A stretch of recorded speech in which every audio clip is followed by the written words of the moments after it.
जी। और अपॉइंटमेंट ली जा सकती है। तो 5-6 साल बाद ये डीएसपी हो जाते हैं। तो डीएसपी लीगल है, फिर आगे तक वो कैरी करते हैं।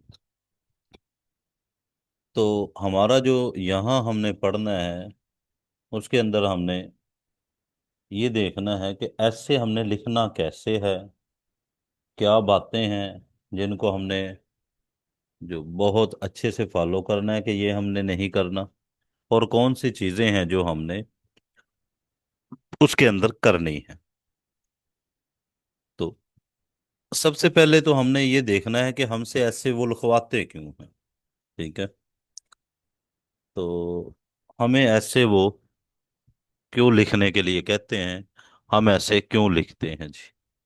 तो आप माशाल्लाह सब ही जो है वो पढ़े लिखे लोग हैं। तो जी कोई मुझे बताएगा वो हमें ऐसे क्यों लिखवाते हैं।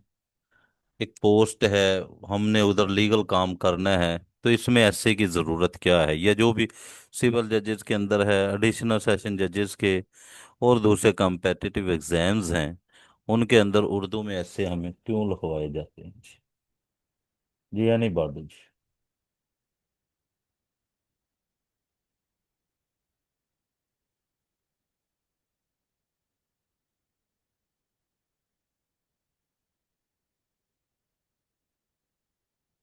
जी कोई आप में से नहीं ये बता सकता या बताना चाहता कि हमें ऐसे क्यों लिखवाते हैं, वो इसकी रीजन क्या है, क्या वो चेक करते हैं। जाहिर बात है जब हमें इसका एम पता होगा ना, फिर ही हम अच्छी फाइट कर सकेंगे। इसका एम क्या है? क्यों लिखवाया जाता है, मकसद क्या है इसका?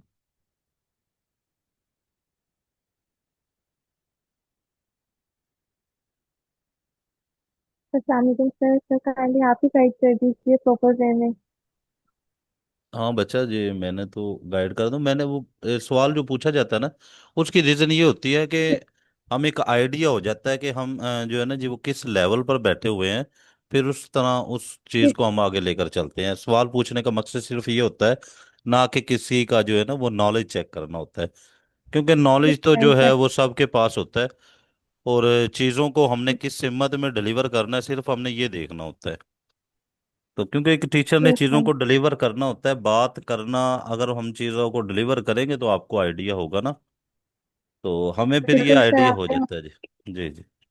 आपने हमारे लिए टाइम निकाला, यही बहुत मशहूर है। हम थैंक यू सो मच कि आपकी इतनी क्वालिफिकेशन है और आपसे जो है वो हमें नॉलेज मिलेगा।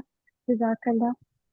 अल्लाह ताला आप लोगों के लिए आसानियां पैदा फरमाए जी। हम तो अपनी कोशिश करने, और इस प्लेटफॉर्म से आप लोगों से भी सीखते हैं बहुत कुछ। आप लोग हमसे भी इल्म अमल में ज्यादा होते हैं। चलो, यहाँ एक मरियम शराजी थी, अभी मैं उनको देख रहा था, वो मेरी स्टूडेंट्स भी हैं। तो वो शायद नहीं है अभी। तो चलो वो ज्वाइन करते हैं। तो अच्छा, ये हमसे ऐसे क्यों लिखवाते हैं, इसकी रीजन क्या है? देखिए जब आपने प्रैक्टिकल फील्ड में जाना है ना, जब आप अपनी जॉब को आगे लेकर चल रहे हैं, तो वहां वो आपको देखते हैं कि आपका जो अ, दुनिया को या जो सिस्टम चल रहा है, हमारे हालात हाजरा को, इसको देखने का आपका आई व्यू कैसा है, आपकी मेंटेलिटी जो है वो किस लेवल की है।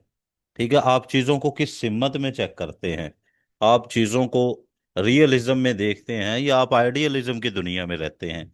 अब ये दो लफ्ज जो हैं, एक रियलिज्म और एक आइडियलिज्म, ये भी एक अपने जो जात के अंदर बहुत बड़ी जो है ना जी वो वुसअत रखता है। तो इसको मैं थोड़ा सा एक्सप्लेन कर देता हूँ। रियलिज्म वो होता है जो चीज बिल्कुल जाहरी तौर पर आपको नजर आ रही है, उसके तमाम जो पर्सपेक्टिव है, जो तमाम चीजें हैं, उन्हें आप देखते हैं और उन्हें ही आप पुट कर देते हैं। ठीक है। और आइडियलिज्म ये होता है कि जो चीज आपको अच्छी लगती है, आप सिर्फ उसे ही देखते हैं, बाकी सब चीजों को छोड़कर आप आगे को चले जाते हैं जी। ठीक है। लाइक एज, अगर हमसे कोई पूछ ले कि अभी पॉलिटिकल जो सिनेरियो है, सियासी जो हालात चल रहे हैं मुल्क के, इसके अंदर कितने ज्यादा चांसेस हैं कि आपका मुल्क जो है ना जी वो आने वाले वक्त में एक सुपर पावर बन सकता है, ये वो हमें वो या नहीं बन सकता, ये हमें टॉपिक दे दे। तो अगर हम आइडियलिज्म पर जाए ना, तो अपने मुल्क की तारीफें करते ही नहीं थकेंगे हम, कि जी हमारा मुल्क ये है, हमारे मुल्क के पास ये है, बेहतरीन चीजें हैं। और बस 1 2 साल 3 साल के अंदर हम जो है ना, वो पूरी दुनिया पर छा जाएंगे। एक ये हमारा नजरिया होगा। दूसरा नजरिया ये है कि देखे, दुनिया तरक्की कर रही है, हमें भी करनी चाहिए। उसके अंदर हमें ये देखना पड़ेगा कि किस पर्सपेक्टिव में हमारे जो, किस एरिया में, किस सर्कल में हम वीक हैं, उस सर्कल में हमें इम्प्रूवमेंट करने की ज़रूरत है। किस हद तक इम्प्रूवमेंट करने की ज़रूरत है। अगर हम इम्प्रूवमेंट नहीं करते तो फिर हमें उसके जो है ना जी, वो नुकसान क्या होंगे। अगर हम नहीं करते तो उससे हम दुनिया के पीछे रह जाएंगे। अगर हम अपने आप को बेहतरी की तरफ ले आते हैं, तो हम जो है दुनिया के साथ जो है ना जी, वो शोल्डर टू शोल्डर उनके साथ, कंधे से कंधा मिलाकर हम चल सकते हैं। अदरवाइज जो है हम दुनिया से पीछे रह जाएंगे। अब ये रियलिज्म है। आइडियलिज्म क्या है? कि हमारा मुल्क है, इसकी हर चीज ही अच्छी है, इसके अंदर तो कोई दूसरी बात ही नहीं है, नुकसान वाली तो बात ही नहीं है। आने वाले वक्त में हमारा तो कंपैरिजन ही कोई नहीं कर पाएगा। ठीक है। तो ये आइडियलिज्म है। आइडियलिज्म पर रहते हैं या रियलिज्म पर रहते हैं। दूसरा एक होता है पॉजिटिविटी और नेगेटिविटी। आप उस पर्सपेक्टिव को पॉजिटिव देख रहे हैं या आप उसको नेगेटिव देख रहे हैं। अगर नेगेटिव देख रहे हैं तो किस हद तक देख रहे हैं, लाइक एज। पॉजिटिविटी ये है कि एक पार्टी की हुकूमत आ गई, उसको फॉलो करने वाला, वो उसके हर अच्छे काम ही गिनवाता है, उसको बुरे कामों को वो देखता ही नहीं है। बुरे कामों से मुराद नेगेटिव पॉलिसी है। अगर उसे कहा जाए कि ये जो, किसी भी सियासी पार्टी से उसका ताल्लुक हो सकता है, कि ये पार्टी ने क्या किया है जी, ये उनका जो विजन था, ये अच्छा था या बुरा था। तो उसने उस विजन को, अगर तो वो उसका हवारी है, उसकी तरफ उसको फॉलोअर्स है उसका, तो उसने अपनी पार्टी के मुताबिक की तरफ वही बातें मंसूब करनी है जो उसकी पार्टी को फायदा दे रही हैं। उन्हें कहना नहीं जी, ये बहुत अच्छा स्टेप है, ये बहुत अच्छा स्टेप है, ये भी अच्छा है, ये भी अच्छा है। तो उसने नेगेटिव कामों को भी पॉजिटिव करके पेश करना है। ठीक है। तो जो नेगेटिव बंदा होगा, जो उसको अच्छा नहीं समझता होगा, लाइक एज अगर कोई पीटीआई का फॉलोअर्स है और वो मुस्लिम लीग नून को चीजें ने की हुई हैं, तो उसको नहीं अच्छा समझेगा। इसी तरह सेक्टिज्म है, जो जिस सेक्ट को फॉलो करता है, ठीक है, तो वो उसकी पॉजिटिव चीजों को भी नेगेटिव पेश करता है। तो जब हमें वो कहता है ना जी कि राइट ऐसे, यानी कि एक मजमून अगर वो हमसे लिखवाता है, फिर हम उस पर लिखते हैं, तो वो असल में ये देख रहा होता है कि ये बंदे का मेंटल लेवल किस हद तक जो है ना जी, वो स्ट्रांग है, और ये चीजों को किस पर्सपेक्टिव से देखता है। ठीक है। तो इसको हमने देखने के लिए हम ये चीजें सीखते हैं कि हमने ऐसे के अंदर कौन सी चीज पुट करनी है और कौन सी चीज नहीं करनी। लाइक एज अभी जो सैलाब वाला जो इशू आया है, सैलाब आया है, तो एक वो पूछते हैं जी, ये कोई हुकूमत की गफलत है या ये नेचुरल कैलेमिटी है, ये कुदरती आफात है या कोई मसाइल है जो हुकूमत ने अपना इसकी तैयारी नहीं की। तो अब आप इसको किस पर्सपेक्टिव से देखते हैं। फिर कुछ चीजें होती है जिस पर आपने आर्ग्यू करना होता है। ठीक है। कुछ चीजें वैसे ही कहने से प्रूव हो जाती हैं, कुछ आर्ग्यू करना होता है, दलाइल देने होते हैं। वो दलाइल किस हद तक स्ट्रोंग हैं आपके, तो ये भी चीज आपने देखनी है। ठीक है। और कौन सा आपने सिंपली ऐसे लिखना है। ठीक है। तो एक इसलिए फिर वो हमें देते हैं कि इसका हम ये देखें कि इसका मेंटल लेवल, फिर वो देखे। बाज़ औक़ात ये भी पूछते हैं कि इसके मसाइल हैं, इसका सोल्यूशन हल भी बताएं आप। ठीक है, तजावीज़ भी बताएं आप। तो वो चीज़ें भी हम उन्हें बताते हैं। तो उससे क्या आइडिया उसको होता है? उससे आइडिया उसको यही होता है कि ये बंदा किस हद तक, इसकी जो है मेंटल अप्रोच है, और ये किस हद तक सूटेबल होगा। अगर कोई कंडीशन जो है ना जी, वो आ जाती है, तो ये कैसे उसको डील करने की सलाहियत रखता है या नहीं रखता। तो इसलिए हमें जो है ना जी, ये लिखवाया जाता है ऐसे। अब अगला मेरा एक और क्वेश्चन है कि हमें एकेडमी या अपना गाइडलाइन क्यों चाहिए। ये एकेडमी का लफ्ज जो जरूरी नहीं है, यहाँ सिर्फ गाइडलाइन रखे, वो आपको कहीं से भी मिल जाए। हमें ये गाइडलाइन क्यों लेनी चाहिए ऐसे लिखने के लिए। देखें, एक बंदा जब कोई भी काम करने जाता है ना, तो उसको पता नहीं होता कि ये किस सिस्टम में मैं करूँगा तो मुझे इसका फायदा होगा या नुकसान होगा। मैं आपको एक अपना एक्सपीरियंस शेयर करता हूँ। मेरा एक इंटरव्यू था एक मल्टीनेशनल कंपनी में। तो अब जो उन्होंने मुझे जिस काम के लिए रखना था वो था मैनेजर का, जनरल मैनेजर का। अब मेरा उन्होंने इंटरव्यू फाइनल कर लिया। इंटरव्यू का दिन आ गया। तो इंटरव्यू वाले दिन अब मैं बैठा हूँ स्क्रीन के सामने है, ठीक है। वो पाकिस्तान की मुल्क की दुनिया में दूसरी तरफ बैठा है, मैं पाकिस्तान में बैठा हूँ। तो उसने मुझसे कहा कि इंट्रोड्यूस योर सेल्फ। अब मैंने इंट्रोडक्शन करवाना शुरू कर दिया। मैंने इंट्रोडक्शन करवाया, मैंने अपना एलएलबी के बारे में बताया, पॉलिटिकल साइंस के बारे में बताया। इवन के मैंने अपना जो है ना जी वो अटेम्प्ट जो ली हुई थी, फिर सीएसएस के बारे में, फिर मैंने अपनी उर्दू और इंग्लिश ये वो एटसेट्रा मैंने सब चीज़ें बताई। अब जब मैंने वो 4 मिनट का इंट्रोडक्शन करवाया तो उसके अंदर मैंने तकरीबन कोई 15 सेकंड अपनी वो चीजें बताई जो मैंने उसको बतानी चाहिए थी, जिस काम के लिए उन्होंने मुझे हायर करना था। अब मैंने 3 मिनट और 40 सेकंड वो बातें बताई जो उनके काम की नहीं। आखिरी 15 सेकंड मैंने वो बात बताई जो उन्हें चाहिए थी। तो अगले दिन उन्होंने कहा सॉरी जी, आपकी जो क्वालिफिकेशन मैच नहीं करती हमारे साथ। इवन के मैं उस पर पूरा उतरता था, मेरी सीवी सिलेक्ट हुई हुई थी, सारी चीजें थी, मामला ठीक थे। तो अब हुआ क्या, मुझे जिन लोगों ने गाइड किया था उन्होंने कहा था कि आप अच्छी तरह इनको ये चीजें बताना, ये बताना, ये बताना। अब सब चीजें मैंने बताई। लेकिन आफ्टर दैट उन्होंने कहा जी आपकी क्वालिफिकेशन मैच नहीं कर रही। तो उसके बाद भी फिर अभी तक मेरी सीवी है, दोबारा फिर इंटरव्यू मेरा होगा 2 माह बाद।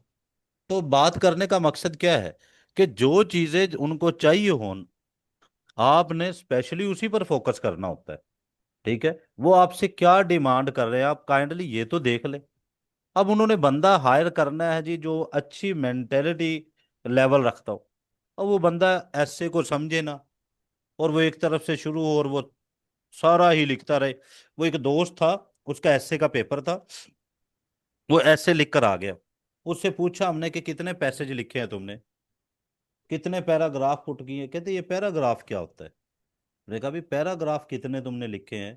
कहता जी मैं तो एक तरफ से शुरू हुआ हूँ और मैंने तो कोई पैरा नहीं बनाया, मैंने सारा ही लिख कर आ गया। वो फेल हो गया था। तो रीजन क्या है, हमको गाइडलाइन चाहिए कि हमने क्या करना है, कैसे करना है, और किस पर्सपेक्टिव में करना है, कौन सा ऐसे कैसे लिखना है। अगर वो हमें आर्ग्यूमेंट हमसे पूछता है तो हमने वो दलाइल किस हद तक देने हैं, कौन कौन से ऐसे तैयार करने हैं, कौन सा हॉट पोटैटो है। लाइक एज अभी जो दो चार ये पीस जो हुआ है 2025 की जो समिट अभी हुई है जिसमें पैलेस्टाइन और वो अ, उनका गजा की जगबंदी जो हुई है इसराइल के साथ, उसको किस पर्सपेक्टिव से देखना है। आफ्टर दैट दोहा अक्कड़ हुआ है, ये अफगानिस्तान और पाकिस्तान का मामला हुआ है, इसे किस नजरिए से देखना है हमने, इसके अंदर क्या क्या चीजें हैं जिनको हमने तैयार करना है।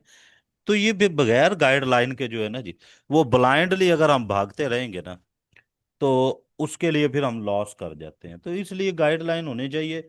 गाइडलाइन से मुराद है कि आप कहाँ से भी जहाँ से आपको अच्छी चीज़ मिलती है तो वो करें। अब मेरा जो इसके मामले में एक्सपोजर क्या है, मैं अल्हम्दुलिल्लाह जो है जी 16 ईयर से करीबन पढ़ा रहा हूँ।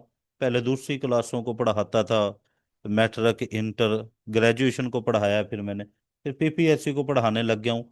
अभी जो है ना जी वो एकेडमी है, कोई फिजिकली वहाँ पढ़ा रहे हैं, कुछ ये सर बाबर साहब ये क्योंकि उस्ताद मोहतरम है इनका हुक्म हुआ है तो इधर पढ़ा रहे हैं। तो ये अरसद राज से जो अटैचमेंट है, तो चीज़ों को क्लैरिफाई करने के लिए हमें ये चीज़ों को ज्वाइन करना चाहिए जी। अदरवाइज हमें जो गाइडलाइन की ज़रूरत होती है, ठीक है, वो जहाँ से भी मिल जाए, ठीक है। तो अब हमने ऐसे करना क्या है, कैसे करना है, ये मैंने आपको चीज़ें बताई हैं कि ये ज़रूरत क्यों पेश आती है, वो हमसे क्यों लिखवाते हैं, हमें क्यों लिखना चाहिए, हमें कैसी तैयारी करनी चाहिए, किस पर्सपेक्टिव में हमें तैयारी करनी चाहिए, ठीक है। ये चीज़ें जो है ना जी हमारे लिए बहुत ज़्यादा हद तक सीखने की ज़रूरत है। हमारा ऐसे फेल इसीलिए होता है क्योंकि हमें बेसिक नहीं पता होता। आपको बहुत अच्छी तरह से पता है कि जिस बंदे की बेसिक इंग्लिश ना ठीक हो तो वो तो उसको प्रॉब्लम होता है जी। कोई ਬਈ क्वेश्चन? जी जी। ਸਾਡੇ 68 ਤੇ 2 70 70 ਤੇ 84 1400 16 ਮੈਸੇਜ ਨੇ ਅੱਜ ਦੇ। ਕੱਲ 8 ਵਜੇ ਤੋਂ ਲੈ ਕੇ 8 ਵਜੇ ਤੱਕ जी ਇਹ 6 ਵਜੇ ਨੇ, ਇਨਸ਼ਾਅੱਲਾ 8 ਵਜੇ ਤੱਕ ਹੋਰ ਕੋਈ 2 ਮੈਸੇਜ ਆ ਜਾਣਗੇ। जी। एडवोकेट साहब आपका माइक ओपन है। आप जो है ना जी वो शायद किसी और से बात कर रहे हैं।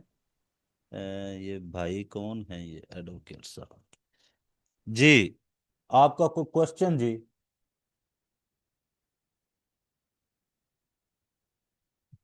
सर कि जो हम उर्दू में ऐसे लिखते हैं इसके अंदर जी जी। पैराग्राफ फॉर्म में बनाते हैं और कोई हेडिंग भी होती है या किस तरह से होता है इसका पैटर्न?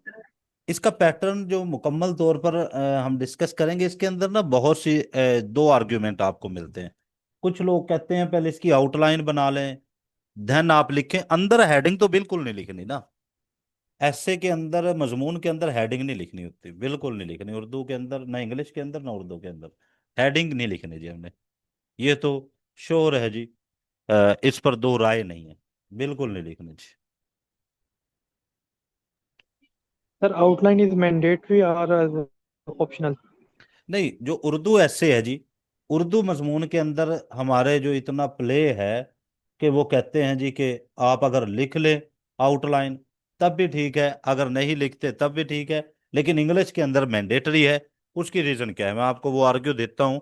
आप देखें, बीए करते हैं ना जो लोग, या इंटर में, इंटर के बाद जब बीए में आते हैं तो आप देखते होंगे कि आउटलाइन के नंबर भी होते हैं। तो आपका क्योंकि पेपर ग्रेजुएशन लेवल पर हो रहा होता है, तो इसलिए इसकी जरूरत होती है। तो उर्दू के अंदर जो है ना जी वो बहुत से कहते हैं कि अगर आप ना भी लिखें तो वो चल जाता है। ये इंग्लिश के अंदर मैंडेटरी है। उर्दू के अंदर अगर आप नहीं लिखते तो डोंट पैनिक जी। कोई वो इसको, क्योंकि जब दो आर्ग्यूमेंट हो ना तो फिर एग्जामिनर जो है ना वो दोनों को ठीक समझता है। वो ये नहीं कहता कि नहीं अगर नहीं लिखा तो ये आपको फेल कर देंगे। बट इंग्लिश के अंदर कंपलसरी है। उर्दू के अंदर जो है अगर ना लिखें तब भी चल जाएगा, अगर लिख दे तब भी चल जाएगा। दोनों ठीक है।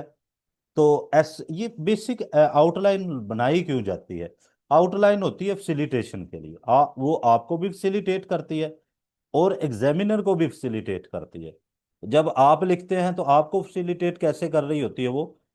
कि जब आप लिख रहे होते हैं तो आप एक जगह लिख लेते हैं मैंने यहाँ क्या क्या लिखना है, क्या क्या चीजें मैं प्रूव करने चाह रहा हूँ, किन किन बातों पर मैं बहस करने जा रहा हूँ, वो लिख लेते हैं। और जब आप एग्जामिनर की बात होती है तो आप एग्जामिनर को बता रहे होते हैं कि मैं ये लिखने जा रहा हूँ। और एग्जामिनर जब आपका पेपर चेक करने जा रहा है, वो जब आउटलाइन पढ़ता है तो उसको अच्छा खासा आइडिया हो जाता है कि इसने क्या लिखा है। और आप ये कह सकते हैं कि आपकी आउटलाइन देखकर वो, उसका माइंड बन जाता है कि मैंने जो है ना जिसको पास करना है ये फेल करना है। लेकिन जिस बंदे की ग्रिप नहीं होती, हम उसे रिकमेंड करते हैं कि आप आउटलाइन ना लिखिएगा। क्योंकि जब आप आउटलाइन लिखेंगे हो सकता है वो आपकी आउटलाइन से ही पैनिक हो जाए, क्योंकि आपकी ग्रिप नहीं है। तो आप सिंपल उर्दू में ऐसे लिख दे, मजमून लिख दे बस। तो आप आउटलाइन ना लिखिएगा। ये फिर कुछ चीजें होती हैं जो रिकमेंड की जाती हैं, वो फिर आप सिचुएशन वेरी करती है जी।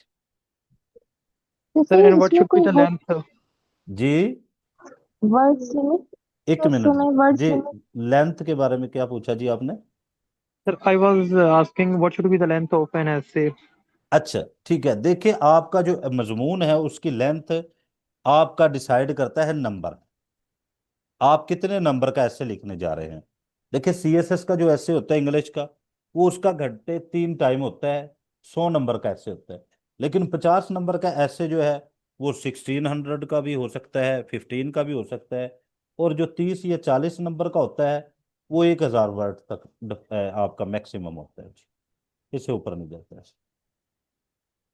बाकी वो मेंशन कर देंगे आपको कितने आपने वर्ड लिखने। जी सर मैडम। सोर्स बता दें कि ये हम एसेस का कहाँ से मटेरियल इकट्ठा करें। देखिए मटेरियल जो ऐसे का होता है ना, अभी पिछले दिन एक जो ऐसे हुआ था तहसीलदार का। तो तहसीलदार के बैच को मैं पढ़ा रहा था। तो मैंने उनको कहा था कि कुछ ऐसे आप तैयार कर ले। आप जो ऐसे देखेंगे उधर से, उनमें से कोई भी ऐसा ऐसे नहीं है जो आपको बुक से मिल सके। आप में से किसी ने तहसीलदार का पेपर दिया था जी?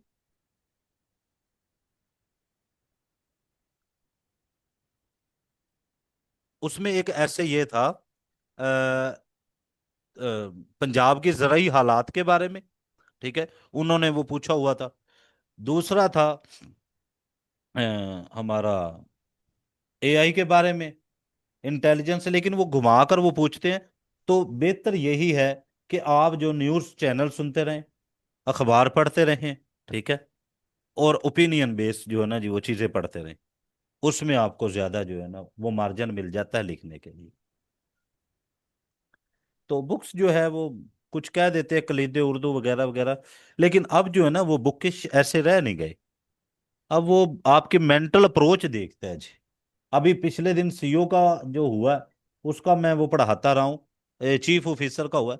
उसने वो पूछा हुआ था, जो पाकिस्तान का और सऊदी पैक्ट हुआ है, जो डिफेंस पैक्ट, वो पूछा हुआ था उसने। ठीक है, सैलाब पर उसने पूछा हुआ था। तो अब वो मेंटल अप्रोच पर चला गया है। ऐसे वो जो है ना वो क्रैमिंग वाले ऐसे बहुत कम पूछता है, वो मेंटल अप्रोच पर चला गया।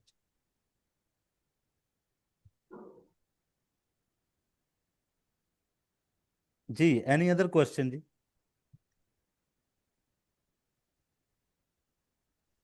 सर क्वेश्चन तो नहीं है सर, वैसे एक बात पूछनी है। जी जी अहमद साहब। अस्सलाम वालेकुम सर। सर आज वालेकुम क्लास होनी है सर रेगुलर हमारी? सलाम। जी होनी है जी, होनी है जी। चलो ठीक है, थैंक यू सर। जी जी। सर तो अस्सलाम वालेकुम। जी वालेकुम अस्सलाम। सर आपने अर्ज किया कि जो सीएसएस का ऐसे है वो अप्रॉक्सीमेटली 3000 वर्ड्स का होता है। जी जी लेकिन सर इन रियलिटी जो ऑन एवरेज है वो जो लिखा जाता है ऐसे वो 1700 से 1800 वर्ड्स ही लिखा जाता है। जी जी बिल्कुल। अब उसके लिए 3 घंटे का टाइम एलोकेट होता है। अब जी जी ये looking at inspector legal exam which is suppose to be a 50 marks ऐसे, जी जी। इसके लिए आपको नहीं लगता कि 7 to 900 तक ऐसे लिखना चाहिए? और अगर ये है तो ये कितने टाइम में लिख लेना चाहिए, हमें हम्म। कितना टाइम एलोकेट होगा? ये जी दो जी क्वेश्चन है सर जी जी मेरे। जी। अच्छा, आपका फरहान नाम है सर? जी जी सर, फरहान अहमद। फारान है, फरहान। फारान। जी फरहान साहब, बात ये है कि जब वो आपको नंबर दे देते हैं ना कि सीएसएस हम्म, में आपने इतने नंबर जो है ना जी वो वर्ड के पुट करने हैं, तो अगर हम्म, आप उतने नहीं लिखते, ये आपकी जो एक वीकनेस होती है। ठीक है, ओके। तो वो वीकनेस अगर आपकी आपके अंदर है, आप 3000 पर नहीं जाते, तो ये आपकी वीकनेस है, स्ट्रॉन्ग एरिया नहीं है। उन्होंने कहा है कि आप 2500 से 3000 तक आप पुट करेंगे। मैंने जो ऐसे में लिखा था वो मैक्सिमम, मैं भी 1900 पर जाकर जो है ना वो मेरा मुझसे नहीं उसके आगे गया। मेरे तकरीबन 2000 वर्ड के करीब मैं अटेम्प्ट कर सका था। तो अब जो 3000 का उन्होंने फिगर हमें दिया होगा ना, वो हमें उन्होंने टारगेट दिया है। अगर हम उसे नहीं लिख सकते तो ये एक वीकनेस हमारी शो होती है। और जिसने 3000 लिखा हुआ है बट एक्यूरेट लिखा हो, अकॉर्डिंग टू पॉइंट लिखा हो, तो वो हमसे बेटर फुटिंग पर है। हम, क्योंकि ये होता है कंपटीशन का एग्जाम, जो हम्म, सीएसएस है वो कंपटीशन का एग्जाम है। तो वहां अगर हम कम लिखते हैं तो जाहिर बात है हमारा मार्जिन उनसे नीचे होगा। तो उसके अंदर तो दो राय नहीं है। दूसरी बात, इंस्पेक्टर लीगल एक जो है ना जी ये एग्जाम है, उन्होंने जो वर्ड हमको दे देने हैं ना, हमने उतना फिगर उसको प्रिपेयर करना है, उतना लिखना है। अगर हम नहीं लिखते तो ये हमारी एक वीकनेस है, कमजोरी है हमारे। हमें उसे बेहतर करना चाहिए। ये नहीं है कि हम अगर उतना लिखते हैं तो तभी ही उसमें फाल करेंगे, लेकिन हमें लिखना चाहिए जी। ओके। सर टाइम कितना होगा? क्योंकि आप पीपीएससी की एग्जाम कराते रहते हैं जी तैयारी, जी। मैं फर्स्ट टाइम अपेयर होऊंगा, तो अच्छा वैसे अच्छा अच्छा। कितना टाइम होगा इसमें? ये इसका जो सीईओ का हुआ था उसका 2 आवर्स था। और तहसीलदार का था जो, उसके अंदर पूरा पेपर था उर्दू का, उसका 3 आवर्स था। और जो इंग्लिश का था उसका भी 2 आवर्स था जी। ओके। तो आपको लगता है सर ये भी 2 घंटे होगा एक पेपर? ये 50 नंबर का होगा अगर इंस्पेक्टर लीगल, तो तकरीबन जो है ये 1 घंटा 30 मिनट के करीब होगा आपका। 1.5 घंटा होगा, ठीक है। क्योंकि वो ठीक है सर, दोनों जो थैंक जो वो दोनों जो हुए थे, वो दोनों 100 नंबर के थे, 100 मार्क्स थे। और दोनों के लिए 2-2 घंटे उन्होंने दिए थे। और यू। वो 1600 के लिए वर्ड थे। ये राइट सर। एक 90 मिनट तक हो सकता है। Right sir, thank you sir, जी थैंक यू। जी थे। जी, एनी अदर क्वेश्चन जी?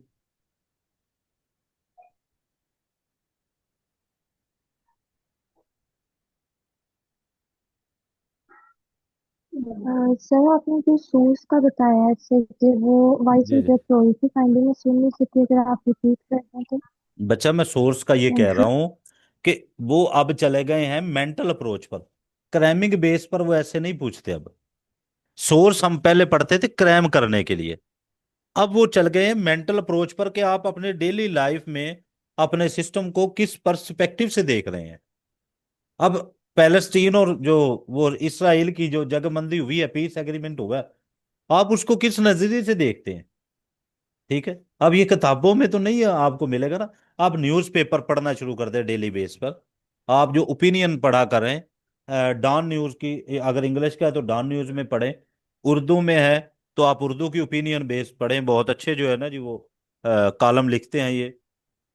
आप कोई भी कॉलम जो है ना जी वो पढ़ना शुरू कर दें, खबरों के साथ टच रहें, तो आपका ऐसे तैयार हो जाएगा। लेकिन मैं ये रिकमेंड नहीं करता कि आप कोई ब्लाइंडली बुक को लेकर और उसी को पढ़ते रहें, क्योंकि अब जो चेंज हो गया, सिस्टम चेंज हो गया। अब देखिए ना, पीपीएससी पहले बंदे को अपॉइंट कर लेती थी एमसीक्यूज बेस पर, अब वो आ गई है सब्जेक्टिव बेस पर। तो इसलिए मैं रिकमेंड नहीं करता कि आप ब्लाइंडली कोई एक ही सोर्स को फॉलो करें। अपना जो मेंटल अप्रोच को इम्प्रूव करें, बेहतर करें, तो गुड हो जाएगा।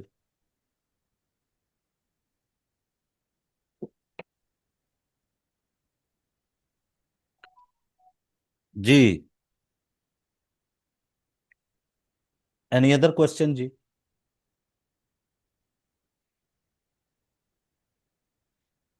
कल हम इंशाल्लाह सेकंड हमारी क्लास होगी, ठीक है, उसके अंदर हम इसको डिस्कस करेंगे कि ऐसे हमने कहाँ से स्टार्ट करना है, कौन सा ऐसे किस लेवल का होता है, आर्ग्यूमेंट कैसे करते हैं, सिंपल अगर लिखना है तो कैसे लिखना है, किस अप्रोच के साथ हमने ऐसे लिखना है।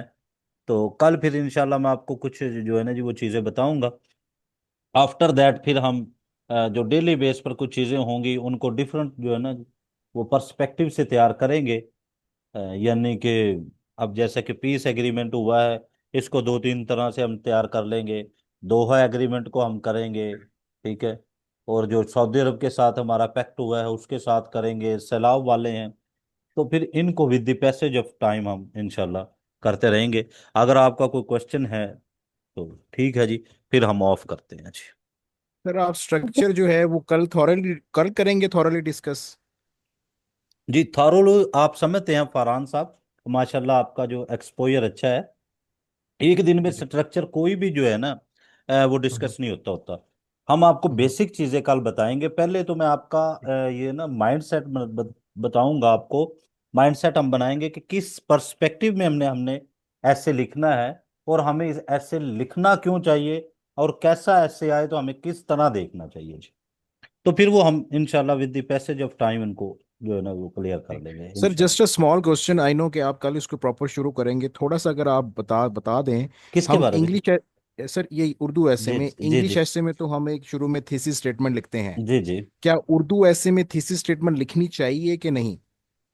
देखिए, ऐसे का कोई भी पर्सपेक्टिव आप देखते हैं ना, आप ग्रेजुएशन लेवल को देखते हैं, ठीक है, जी अभी तक जितने ऐसे हैं ना उसके अंदर थीसिस स्टेटमेंट लिखने के लिए उन्होंने रिकमेंड नहीं की हुई। बिल्कुल। जब चीजें रिकमेंड नहीं करते ना आप, माशाल्लाह आपका एक्सपोजर के को देखते हुए मैं आपसे ये बात पूछता हूँ, आप एफपीएससी की रिपोर्ट तो पढ़ते होंगे ना, जब ये जी जी सर। सीएसएस के बाद आते हैं, तो जी उनमें वो बहुत सी चीजें, उसमें एक बहुत बड़ी रीजन जो फेलियर की बताते हैं ना, वो ये बताते हैं कि स्टूडेंट अंडरस्टैंड नहीं कर रहे होते, उनसे पूछा क्या जा रहा है। Thesis true. स्टेटमेंट तो इंग्लिश के अंदर भी लिखना जरूरी नहीं है। ठीक है।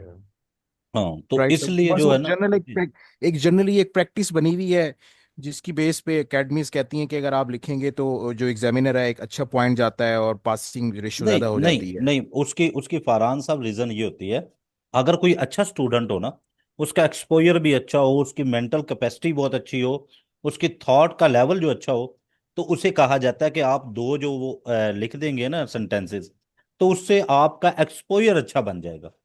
ठीक है, लेकिन राइट। कोई वीक होता है तो हम उसे जो स्ट्रिक्टली कहते हैं कि आप आउटलाइन के अंदर जो थीसिस स्टेटमेंट नहीं लिखेंगे, क्योंकि आप तो पहले ही उड़ जाएंगे वो बंदे को बिल्कुल अगर। सर। तो इसलिए फिर वो ये छक्का होता है या आउट होता है। आपको पता है I agree thesis sir, I agree. Statement या एग्री कर सॉरी, या आउट कर देता है या 6 लगा देता है जी। बिल्कुल सर, मैं आपके उस पॉइंट से भी एग्री करूंगा जो आपने आउटलाइन का बताया है उर्दू के अंदर, कि जी ये जी आपकी चॉइस है, क्योंकि अगर आपने आउटलाइन ही गलत लिख दी तो आप वैसे ही फेल हो गए, जी जी, आप वैसे ही वो आउट हो गए। वो यू उधर आर से राइट। उसका माइंड बन जाता है कि मैंने इसे पास नहीं करना। Thank you sir, thank you for your time. Thank you sir. जी, अगर आपका कोई क्वेश्चन है तो ठीक है, वरना मैडम अनम साहिबा भी हमारी क्लास में है। आज इन्होंने काफ़ी अरसे के बाद हमें टाइम दिया, मेहरबानी मैडम आपकी आने के लिए। तो अभी फिर हम जो है वो, अगर सवाल नहीं है तो सम अप करें जी। कल को इंशाल्लाह सेम टाइम 6 बजे, जिंदगी रही तो मुलाकात होगी इंशाल्लाह जी। चले जी, thank you ji, Allah Hafiz.